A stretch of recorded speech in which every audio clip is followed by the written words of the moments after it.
Well, I think right off the bat, you realize that you're not in control. And, God's in control at that point.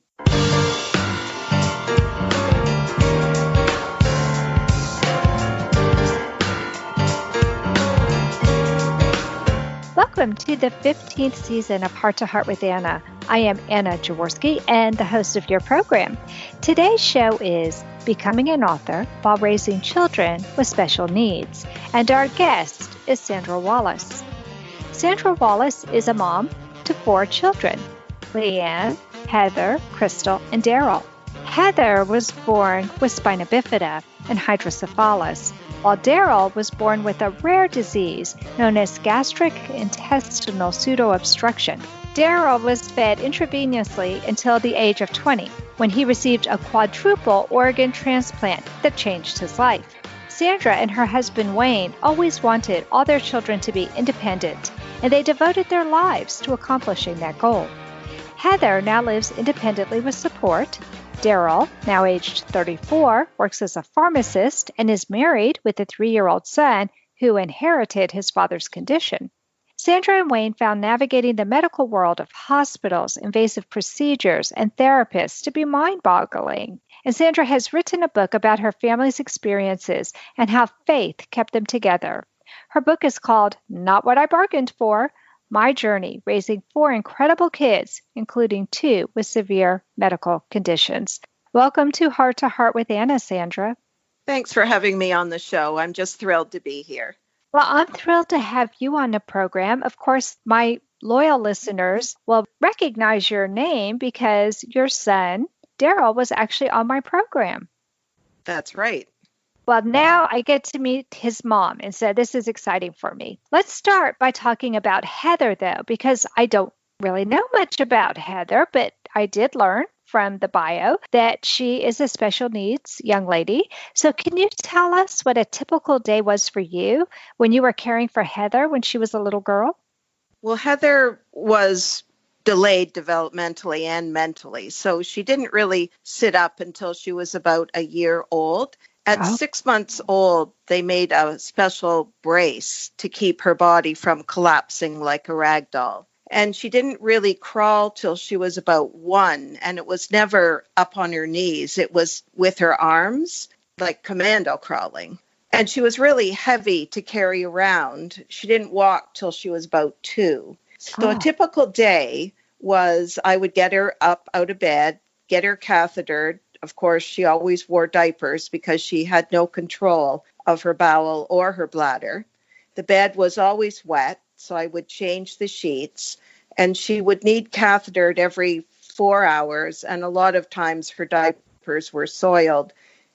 So I would get her dressed, take her downstairs, put her in the high chair. She couldn't feed herself until she was at least 2 because her fine motor skills were affected. She couldn't pick things up. Mm-hmm. She couldn't use a knife and fork. She could use a spoon, but it didn't often get to her mouth.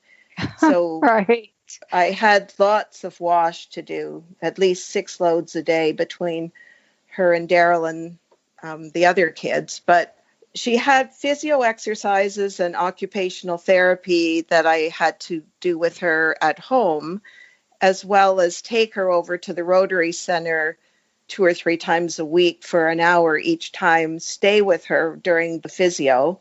And she had swimming lessons there since she was 2 months old, so I would have to take her to the swimming class. And then there was all the doctor's visits. The clinic that we went to was in London, Ontario, Canada, so it was an hour and a half from our house. Wow. So at least once a month, I would have to go and visit the bowel and bladder nurse or the urologist, the neurologist. They didn't have all the appointments set up on one day. They were just, every doctor had its own day. I was continually teaching her things. Like I had to teach her how to crawl. So we would spend time on the kitchen floor. I would put cheese, and then I would let her crawl to it, and then I would keep moving it so that she would crawl farther. And then in order to have her stand, they made a special brace we would strap her legs in and she would be able to stand up. She couldn't move, but I would put her at a coffee table, put blocks and rings and things to keep her occupied, like toys. But she couldn't be left alone because she could fall backwards in the brace. Sure. So for 2 hours every day, I would put her in the brace, and she had leg braces that they made her with special orthopedic shoes. So they had to be put on, then put her in the brace. And her pants always seemed to be wearing out because the braces would rub. Oh, sure. So I would sew her pants and put extra padding in the knees and then elastic waistbands to get over all the braces. Wow. Did she have some other syndrome or something? Because I've known of other children with spina bifida, but I didn't know that they would have the issues with the urinary tract and the bowel problems. Is that unusual? No, it's common, but it depends on where the opening is on their back. Spina bifida kids, the back is like a zipper, and it closes from the neck down and the bum up. So wherever it's open on their back, below that point, all of the nerves and muscles are affected. So with Heather's, it was S1 and S2 and I think L5. So that affects all of the bowel and bladder. Wow. But most of the kids I know, they all have problems with their bowel and their bladder. That's really rough. And it sounds like you spent a lot of time doing laundry. Now, how many years separate your children? Leanne was first, and then I wanted the kids spaced 2.5 years. So Heather was next. And then when Heather came, I was afraid and just overwhelmed with all the work. I waited, and then I didn't want Leanne to be totally in charge of Heather all her life. So I thought I'd have another child. So that's when Crystal was born 3 years later. And then I had Daryl 2 years after Crystal. Wow. Okay. So you still had your 4 children fairly close together. 4 under 7 years. It was crazy, really. Oh, wow. Okay. So tell us about when Daryl was young, because he also had major problems. Right. So I had amniocentesis for Daryl and Crystal to make sure they didn't have spina bifida, which they didn't have anything really. But I had a lot of stomach pain when Daryl was in my tummy. Daryl was born 3 weeks early, but he was still 8.5 pounds. But by 4 months, his stools didn't form into any mushy balls or anything, and they smelled really bad, and they were liquid. Now, so, oh my goodness. So were you scared noticing that this child also had bowel problems? Right, yes, because spina bifida can be occulta, which means their back looks fine, but they don't have any control over their bowel and bladder. So I had them test Daryl for that, and he was fine. He didn't have it. Oh. You can also do a blood test, and the blood test was fine. But my pediatrician said that he had celiac disease, which means they can't digest wheat, and just give him rice cereal. So I thought, okay, I can fix that. But he didn't improve. And I was breastfeeding him, and he would projectile vomit.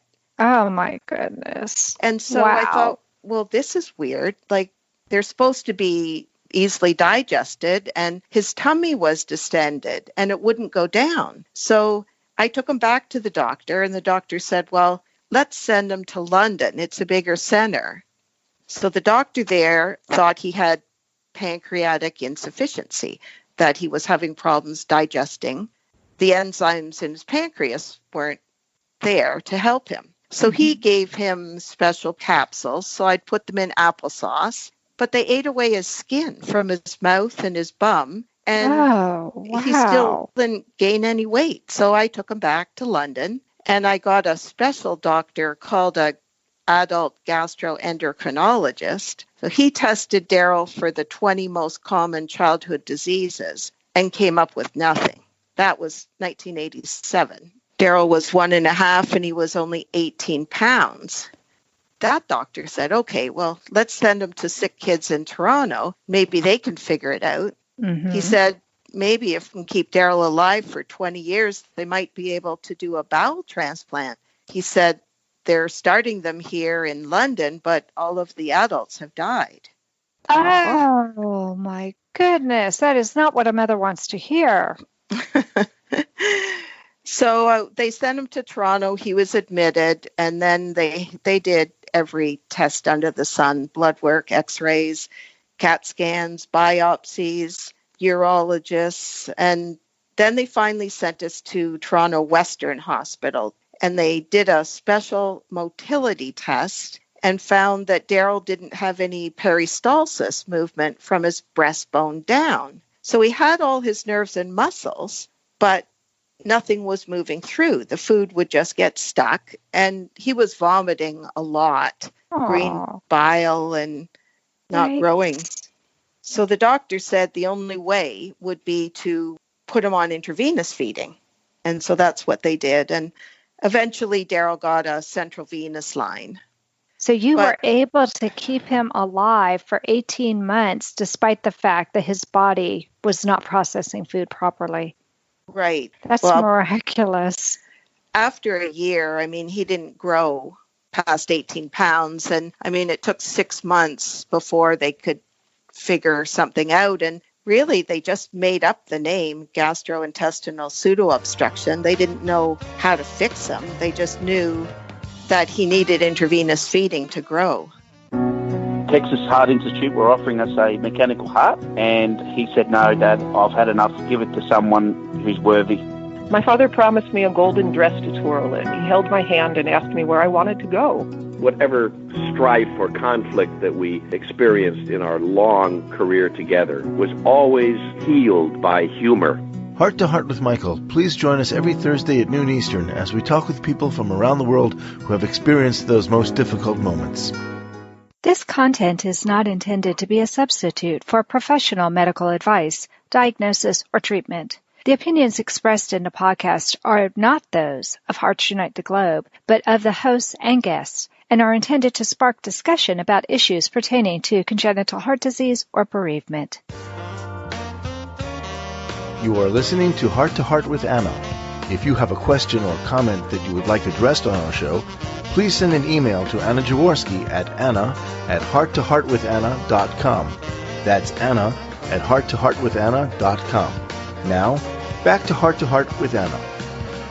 Sandra, before the break, we were talking about what a typical day was like for you with your children, kind of. We were talking a little bit about Heather, and she is such a complicated case. And you said that she wasn't developing normally, and you had to do so much with her. I'm wondering how in the world you were able to also work with the other children, considering luckily they're spaced fairly closely together. But wow, how were you able to care for 4 children when 2 were so complicated? Did you have nursing help from outside the home? We didn't have nursing help in the beginning at all because nobody would pay for it. It was $35 an hour. Sometimes when Daryl was in the hospital, they would give me home care. They would give me 2 hours twice a week. But there were only certain things those people would do. Wow. So you would have a child in a hospital. You would have 3 children at home, one of those being your child with spina bifida who needed a lot of attention, and they would only give you help twice a week? Yes, I pleaded countless times with them. They gave us financial help for the braces and the extra clothes, extra wash loads, detergent, so to speak. But no nursing care. Wow. My husband's company had a few hours of nursing care a year, but that wouldn't touch what my kids needed. So I'm guessing you were a stay-at-home full-time mom. Right. I worked in the beginning and thought I would be a career person. But when Heather came along, I knew that was impossible.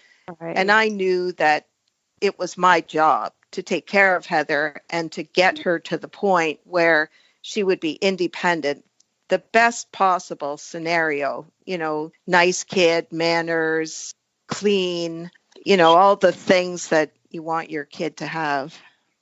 We know that you did an amazing job because they're all still with you. How in the world did you negotiate those teenage years? What was that like for you? Well, the teenage years were hard in a different way because the kids were in activities like soccer, baseball. They all had to be driven to places. And there was only Wayne and I, and Daryl needed hooked up around 3:00 in the afternoon. So someone always had to be home with him. That meant Wayne was going to different fields, and Leanne belonged to Brownies. Then she played rugby. But oh, wow. They had piano lessons, all of them. And all of them. Even Heather was able to play piano? Yes, her fingers weren't working very well. So the occupational therapist said that if she started piano, it would be good for her brain and her fingers, and the government would pay for her lesson. So I thought, okay, once a week I'll take her there and then practice with her at home. She only lasted a year because it just got too difficult for her. Mm-hmm. But the financial burden of 3 kids in university was difficult. Wow, and then, of course. When Daryl was sick in the hospital, Wayne had to learn how to take care of Heather. So he had to take her to her doctor's appointments, her physio, occupational. If she had to go to the hospital, I would take her, and then he would have to learn how to take care of Daryl with all his drugs and when he was sick, or mixing the vitamins, watching out for emergencies that would happen in the night, like the pump would occlude or the lines would separate and then blood would be all over the floor. And wow. So your husband learned to have a whole new appreciation for what you did as a mother, didn't he? Yes, and it was hard for him because he worked all day and then he had to come home and then help me. Mm-hmm. Yeah, but he got a break. You never got a break unless your husband came home and helped you. That's what I thought too, until I went to work after all the kids had gone off to university. And I realized that work wasn't always donuts and coffee. Well, that's true. That's true. In your book, you took the reader from birth through your children's life stories. Tell us about sending Heather to school and the biggest challenge you had to face. Well, in 1985, when she went to school, that was the first year they were integrating disabled kids in Ontario into the normal school that all the other kids were at. With the shunt in her brain, it was kind of worrisome because if it occluded or got blocked by stool, she would start to bring up and her eyes would get dilated. And people have to know what those signs are because you have to get them to the hospital right away. Right. Oh, and my gosh, that does sound terrible. I was worried that kids would make fun of her because she had a walker. And because she was developmentally delayed and one of her eyes turned in, she looked different. She walked different. And kids make fun of other kids that are different. It's true. But most of them were fine with her. Well, it appears that one of the scariest things you had to deal with for Daryl was watching his health deteriorate. What was the biggest life lesson you learned in watching your precious son slowly decline? Well, I think right off the bat, you realize that you're not in control. And, God's in control at that point. I had to give Daryl to God quite a few times because I would take him back all the time and think, I can do this, I can handle everything. And, day by day, he was just getting more yellow. His skin, his eyes, his liver functions were off the chart. And I knew that he needed the transplant, but he was so sick. Yeah. So I thought many times he's going to die and that's going to be the end of it. So I just got more people to pray, the church family and everybody I knew. We didn't have Facebook or anything back then. Mm-hmm. But I did trust God to take care of him, whether he was here with us or in heaven. I appreciated all the small milestones that the kids would cross. Whereas before, you think, oh yeah, get them to this point, get them to dress themselves, brush your teeth, get them to school. But even the smaller things and just living day by day, that's what I learned the most. Appreciating everything, slowing down.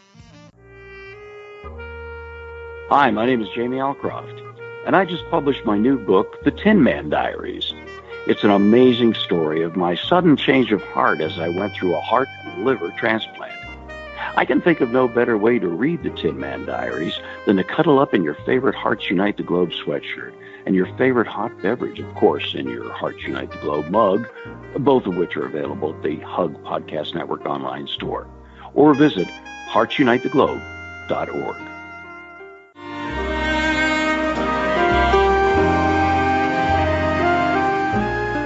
Home Tonight Forever by the Baby Blue Sound Collective. I think what I love so much about this CD is that some of the songs were inspired by the patients. Many listeners will understand many of the different songs and what they've been inspired by. Our new album will be available on iTunes, Amazon.com, Spotify. I love the fact that the proceeds from this CD are actually going to help those with congenital heart defects. Enjoy the music. Home Tonight Forever.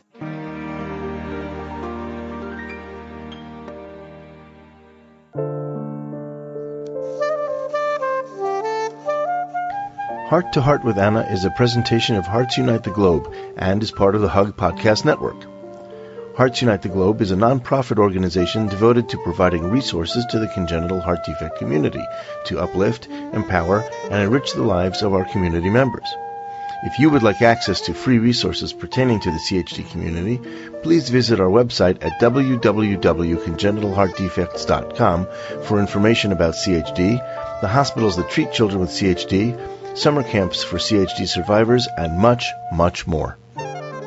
In the second segment, we were talking about some of the things that you learned as your children grew up. I found it interesting that you said the biggest life lesson you learned with Daryl was that you weren't in control. I kind of think you probably started to learn that with Heather as well.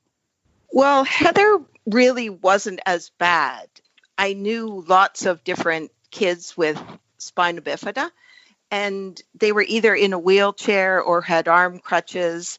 I mean, I never feared that Heather would die, possibly if her shunt blocked, and, that would be the case. But once they closed up her back, she was pretty well perfect. I cathetered her and taught her how to get herself cathetered as she got older. But mostly it was just work, like getting her cleaned up. Whereas Daryl, he had blood infections and line infections where they would have to replace his central line, and his liver wasn't working. He was bringing up daily blood. And then, it was touch and go a lot.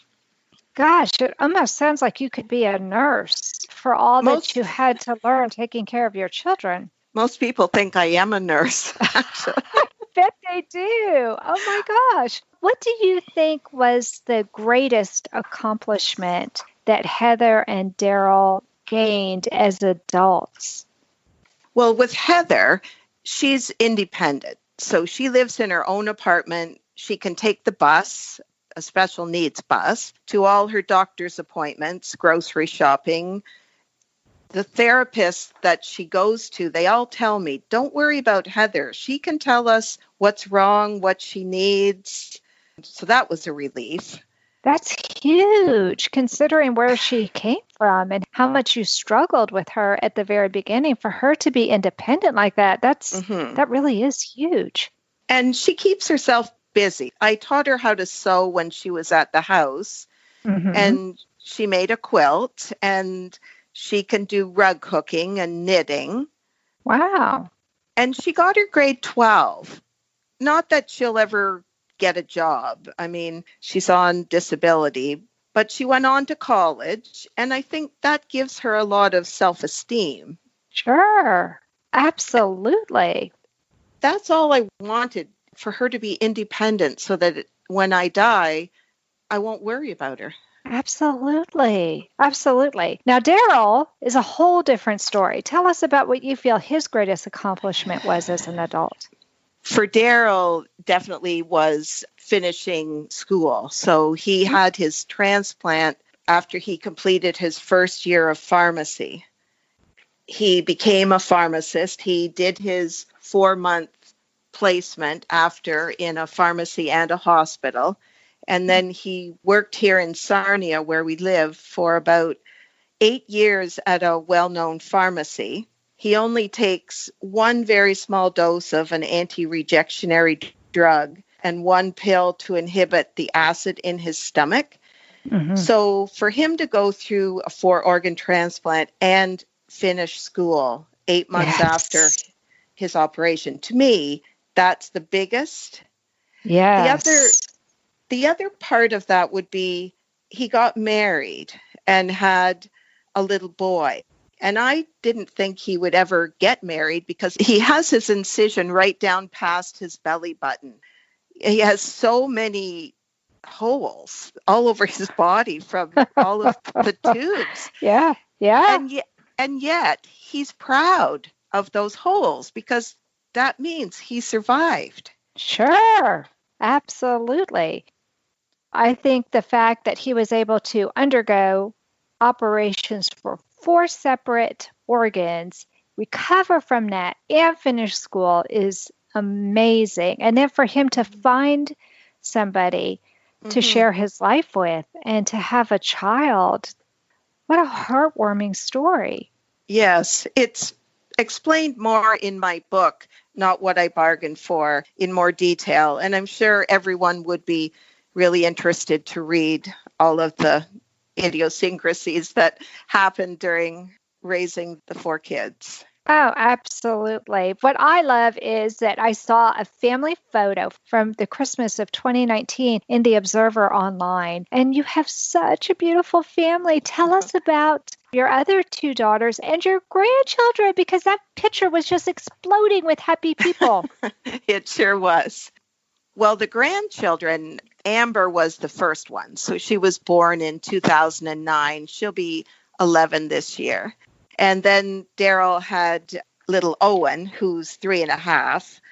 So Amber was a great baby. Crystal was a good mom. And I saw lots of them because she was off for a year and she'd come home and I would start teaching Amber how to sew when she was about 4. And we would do some cooking and baking, and she made a little quilt of her own. Oh, how neat. Wow. Go ahead and tell me about your daughters. The daughters aside from Heather. Mm-hmm. So Leanne graduated in criminology from the University of Toronto, and then she did a environmental study, got her diploma from Fleming College in Lindsay. She is a field biologist. Now, Crystal's the one who's married and has a daughter, right? Right. That's Amber's mommy. Okay. Yes. She graduated from the University of Guelph with a Bachelor of Science in animal biology. So we always had lots of animals at the house when she grew up. She's working in a large grain facility, so she's the director of procurement for their flour division. Oh. And she lives with Kevin for the last 7 years. He has 2 children, but they're all about the same age. So 15, 13, and then Amber's 11. So they really get along well. Mm-hmm. Well, what did writing this book teach you about yourself and your life? Because it seems to me you've had a very rich and complicated life, but you've had so many great accomplishments and seen so many miracles in your life. It's so true. It wasn't my idea to write the book. It was all my friends, and they kept saying, you need to write this. You need to tell people about all the miracles in your life. And so it took a few years to write, but I learned that I was a strong person and could handle a lot yes, of... I think Yeah. I just think that's just so obvious that you're a strong person. Wow. That I could handle difficult challenges, and I could persevere even when the situation seemed bleak. That was a biggest thing. Yes. Because when you're going through it, you don't really realize how much work it is. Like, you're tired, you're just trying to get through the day, you're trying to keep the kids alive so that Daryl could get the transplant or Heather could be on her own. Mm-hmm. We always wanted the 4 kids, but I never imagined that my life would have been like this, for sure. I don't know anybody who could imagine the kind of life that you just portrayed for us. Tell us the title of your book again and where people can get a copy of it. I did enter the Word Alive Press contest, and I won. And that was a sign for me from God that he wanted me to publish it. So that was how that came about. So Word Alive Press is a bookstore in Winnipeg, Manitoba. They sell it. I know that it's on your online bookstore, babyheartspress.com. It's also available from me. I have copies that I can mail out. It's $24. That's including the postage to continental North America.